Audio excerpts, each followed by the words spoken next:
welcome back to my channel for video number 2.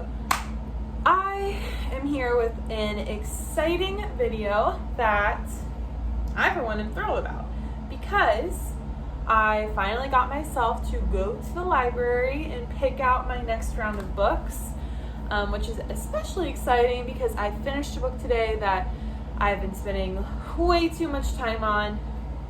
Although it's super good, and you'll hear about it in my end of month book rundown. But I just wanted to show what books I got at the library, and just so you know the way I do library stuff. I very rarely put on holds, and I just kind of wander and pick out what catches my eye. A lot of times it's books that I've seen before, and then probably about half of the books tend to just be books that catch my eye for whatever reason.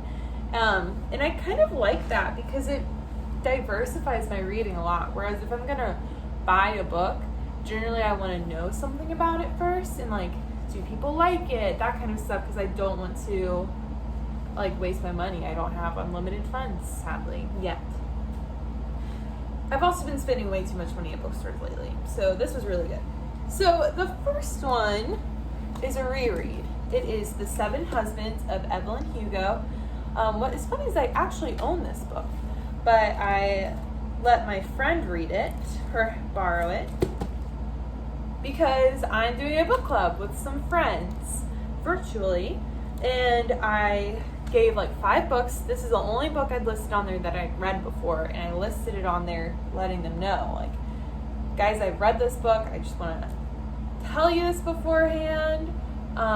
It is an amazing book. Everyone should read it, whether it's in this book club or not. And my friends are so amazing that they ended up choosing it. I actually didn't expect them to. I think I was expecting them to be somewhat petty. I don't know why. Not because they're petty. Maybe that's just something I need to do some deep inner searching about. Anyways, this book is about a young woman who is a journalist, and she goes to interview an older Hollywood actress who really came to be a star when Hollywood was in its like initial heyday. So the older films, I don't remember the years exactly, the 50s to 80s-ish. And as the title goes, she has 7 husbands. And the story progresses as it follows from each one to the other. And it's a beautiful story.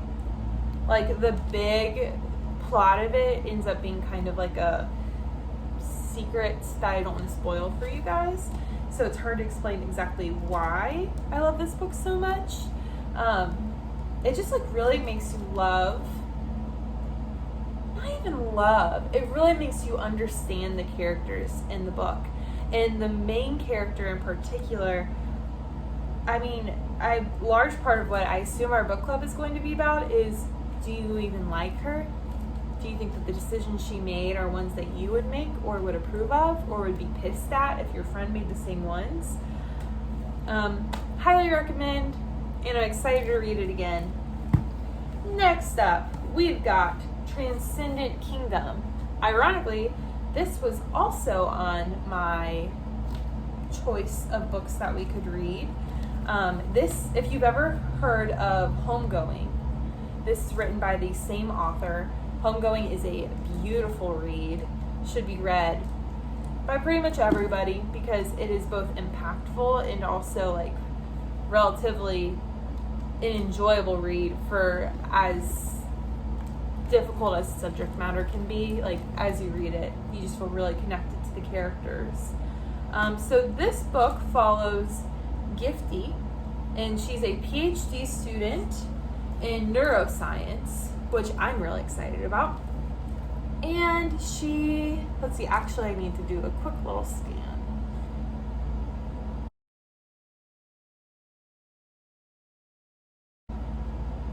Okay, this book looks amazing. I think I initially put this on the the list of books I wanted to choose from because it was on the long list for the Women's Literature Prize or something similar to that.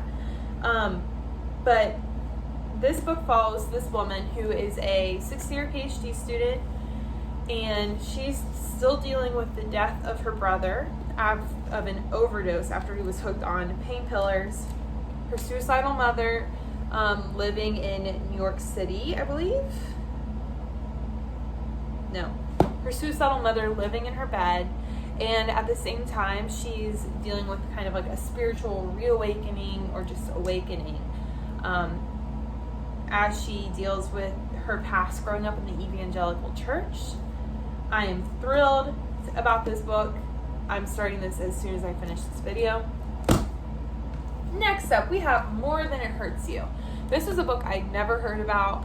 Haven't really seen anybody talking about it or anything. It was published in...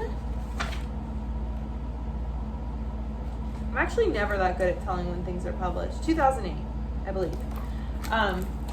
So this follows a family, and the mother is thought to have Munchausen by proxy, so that's where the mother intentionally harms her child for it's like a psychological disorder, and it follows mainly, I think, the father who, as a result, I'm sure he is kind of also led to believe that his own child is desperately sick, and then has to deal with the fact that maybe his wife, the person he loves, had been lying about it.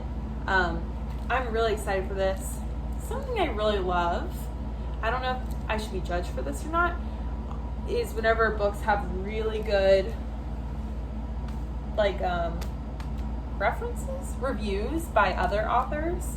And this has some good ones by some authors that I know or publications. So excited for this one too. I think it will be a fun find. Next up, we've got Anxious People. I'm sure you guys have seen this book floating around, but this is actually one I'm a little about reading, because I feel like with Frederick Bachman, a lot of times his books sound the same. That being said, I've always enjoyed his books as I read it. It just doesn't leave me wanting more. It's like, you've been there, you've done that. But I have a really good friend of mine who loves this book, so I'm going to go ahead and give it a go, and I bet you when I come back and tell you all how these books were, I'm going to love it. This book is my last one, The House of God. This is a book that I've been meaning to read for forever, but I've always been like a little wary of it. Like maybe I'm not going to enjoy it as much as I hope that I will. And those books tend to stay on my to be read list the longest. But whenever I see them in the library, I pretty much have a rule of just picking it up. I am a little afraid I'm not going to get to this book because I also just had another book come in that I had put on hold called The Midnight Library that I'm very excited about reading. So I hope to get through this before these books are due, but no promises. So those are my library books. If you've stuck around this long, thank you for watching. I love talking about books. I love getting excited about books, and so if you guys have anything to add to the conversation, please feel free to comment below. And I can't wait to talk more in detail about what I thought of these books. It'll be a lot longer, I'm sure, but that is the way books roll. So thank you very much, and have a good one.